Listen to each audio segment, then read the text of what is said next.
Hello students, आज मैं Roman गिनती लिखने की विधि जो है उस पर वीडियो लेकर आई हूँ। ये वीडियो आपके लिए इम्पोर्टेंट होने वाला है। इससे आपका एक प्रश्न अवश्य ही आएगा कि कोई भी नंबर आपको दे दिया जाएगा और उसको रोमन में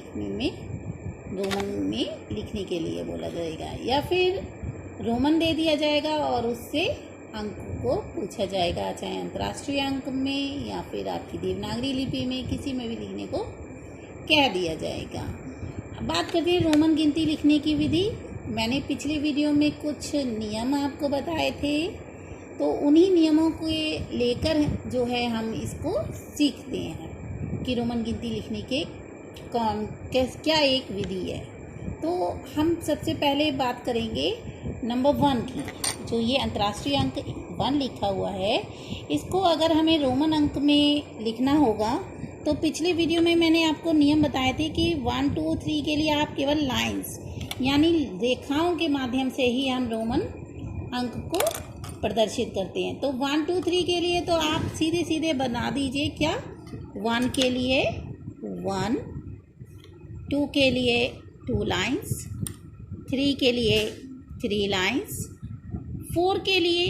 अब नियम अपना याद करिए कि हमें बड़े नंबर से एक नियम था कि किसी भी जो रोमन है उसकी पुनरावृत्ति 2 या 3 से ज़्यादा बार नहीं होगी। 1, 2, 3। अब 3 के बाद हम 4 लाइन नहीं बना सकते, क्योंकि वहाँ पे नियम आ गया कि हम पुनरावृत्ति 3 से ज़्यादा बार नहीं करेंगे।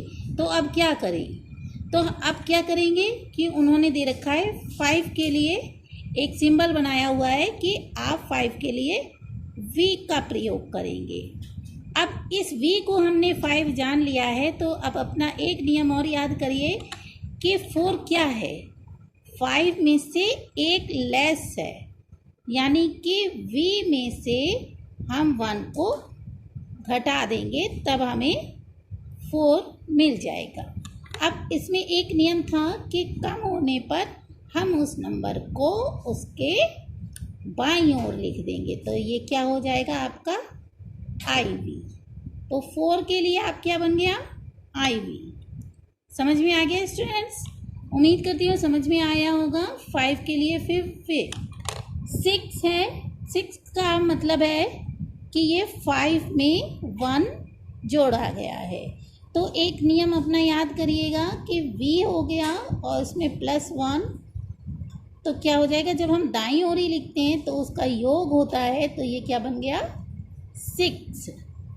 ऐसे ही 7 के लिए फिर ये क्या है? 5, 6, 7। रिपीटेशन हो रहा है लाइन का। 5, 6, 7, 8। अब यहाँ पे 3 बार फिर से लाइंस रिपीट हो गई हैं, लेकिन अब हम 4 के लिए फिर नहीं करेंगे। 9 के लिए क्या हो जाएगा? अब 9 के लिए वही समस्या है जो यहाँ 4 के लिए आई थी। तो हमें पहले पता है कि 10 के लिए उन्होंने क्या कर रखा है? एक सिंबल बना रखा है 10 का, रोमन में X। तो अब फिर हम यहाँ पे वही 4 वाला नियम लगाएंगे कि 10 में से जब हम 1 घटाते हैं तब हमें 9 मिल जाता है।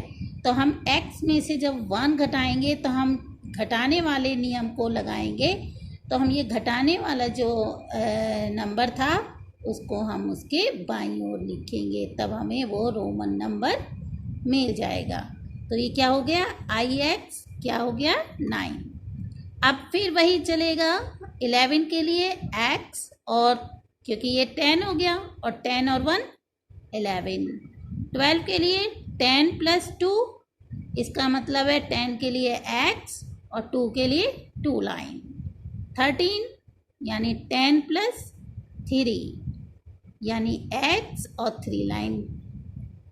समझ में आ रहा होगा उम्मीद करती हूँ स्टूडेंट्स। हम आपको बताएं, जब भी आप नंबर्स को लेकर चलते हैं तो हम सबसे पहले नंबर्स को अगर एक्सपेंड कर लें, यानी कि उसका विस्तारित रूप कर लें, तब हम उसका रोमन नंबर आसानी से निकाल सकते हैं। जैसे मैंने 13 को यहाँ ब्रेक किया 10 + 3 में, और 10 को हमें पता है रोमन में x कहते हैं, और 3 को 3 लाइन्स।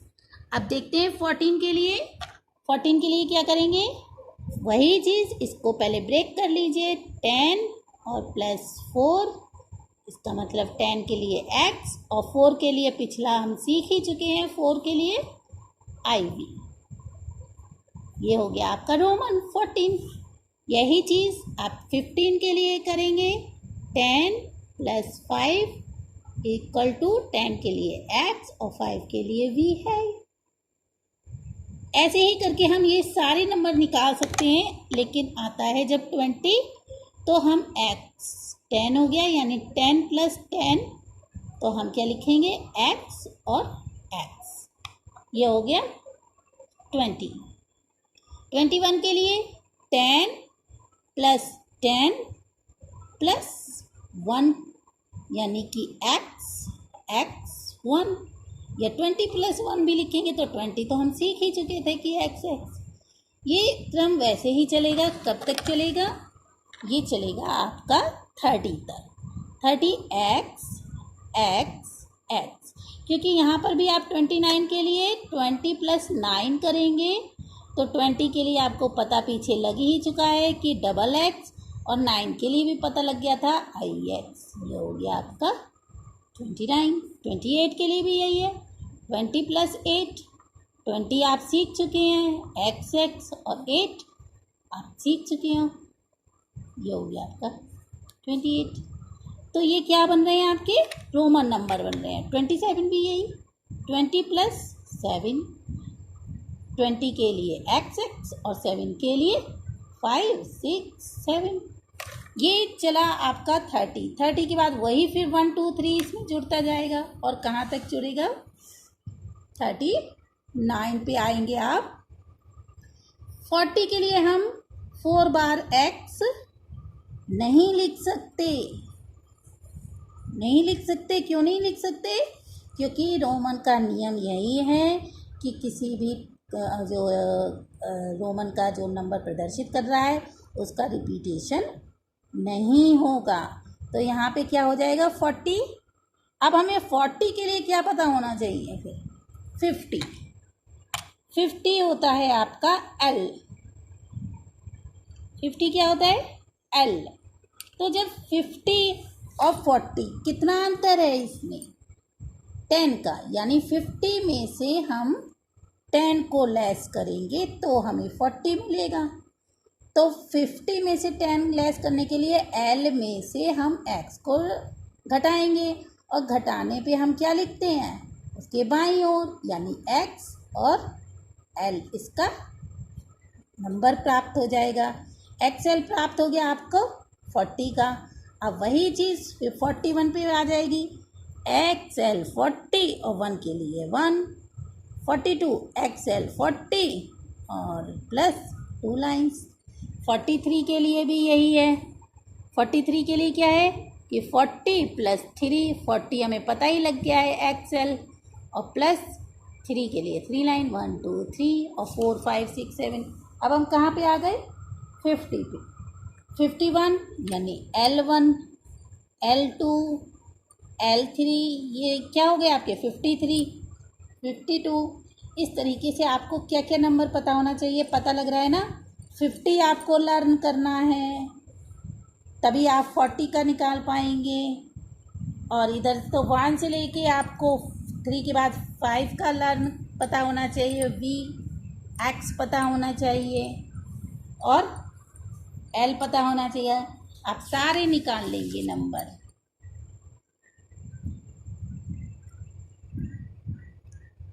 इसके बाद चलते हैं 51 वगैरह, ये सब उम्मीद करती हूँ आप निकाल ही लेंगे। अब आप यहाँ पे 59 भी 60 भी, 60 के लिए आप क्या करेंगे L, और उसमें x को बाईं ओर की जगह अब दाईं ओर हम जोड़ दिया करेंगे तो प्लस हो जाएगा। LX को क्या हो गया 60, और 59 के लिए क्या हो जाएगा L माने 50, और +9 के लिए नंबर कौन सा लगाते हैं आप IX, तो LIX 59, LX 60, LX1 61। इस तरीके से आप जब तक आपके क्या हो जाएंगे 70 पे आएंगे तो आपकी आ जाएगा 50, 60 और 70। 80 के लिए 50 प्लस 10 प्लस 10 प्लस 10 80 बना। तो यानी कि 50 के लिए L X X X। अब हम 80 तक, क्योंकि यहाँ पे 3 का रिपीटेशन हो गया है X में, तो इसका अर्थ है कि अब हम जो है 90 के लिए 4x लगा के नहीं बना सकते। तो 90 के लिए हम कैसे बनाएंगे? अब हमें क्या पता होना चाहिए? 100 का। 100 को कहते हैं C। 100 हो गया तो अब हम 90 बना सकते हैं, क्योंकि 100 में से 10 को घटाएंगे तो आपका क्या मिल जाता है? 90। तो C होता है 100 का और 10 होता है x। माइनस करेंगे, घटाने पे वो कहाँ चला जाता है? उसके बाईं ओर। तो ये x और C, ये क्या बन गया आपका? 90। तो इस तरीके से आप x 90 हो गया। 100 पे आ गए आप C। 200 के लिए जो है फिर वही चीज़, नियम सारे चलते रहेंगे। 200 के लिए डबल C हो जाएगा, 300 के लिए ट्रिपल C हो जाएगा। बाकी तो 1 2 3 आप जोड़ ही लेंगे। अब 400 के लिए, क्योंकि हम 400 के लिए 4 बार C नहीं लिख सकते। क्यों नहीं लिख सकते? क्योंकि रिपीटेशन 2 या 3 बार से ज़्यादा नहीं करना है। तब हमें 500 का पता होना चाहिए। 500 को कहते हैं D। तो जब D है 500, तो 400 के लिए कैसे बनाएंगे कि 500 में से 100 को लेस कर देंगे। तो D में से जब हम C को लेस करेंगे तो वो कहाँ जाएगा? उसके बाईं ओर। तो C और D, तो क्या बन गया ये? CD आपका 400। फिर आता है आपका 900। तो क्योंकि आप 900 के लिए 600 के लिए क्या करेंगे? आप D हो गया 500 और प्लस 100 और जोड़ना है, क्योंकि 500 प्लस 100 इज इक्वल टू 600 होता है। तो 500 के लिए D और 100 के लिए C। तो ये हो गया 60 और डबल C 5 6 700 और D 5 C 6, एक बार 6 7 और एक बार C। तो ये हो गया 800। अब 900 के लिए क्या करेंगे? 900 के लिए हमें क्या पता होना चाहिए? 1000। तो 1000 का मान होता है M। तो 900 का बनाने के लिए हम क्या करेंगे? 1000 में से हम कितने लेस कर देंगे? 100। तो क्या हो जाएगा? 900 आएगा। तो 1000 का सिंबल हुआ M और 100 का हुआ C। जब लेस करेंगे तो ये कहाँ आ जाएगा? बाईं ओर। तो ये क्या बन जाएगा? CM। तो इसके लिए 900 के लिए क्या आ गई वैल्यू जो मन में? CM। कैसे लिखेंगे? CM। तो इस तरीके से आप पूरा बना सकते हैं कि कैसे बनेगा। अब उम्मीद करती हूँ कुछ नंबर्स आप प्रैक्टिस करके देखेंगे, आपको बहुत मज़ा आएगा। ये वीडियो इसीलिए बनाया गया है ताकि आपके ये जो नंबर्स हैं वो पूरे पूरे पक्के हो सकें। धन्यवाद, फिर मिलेंगे।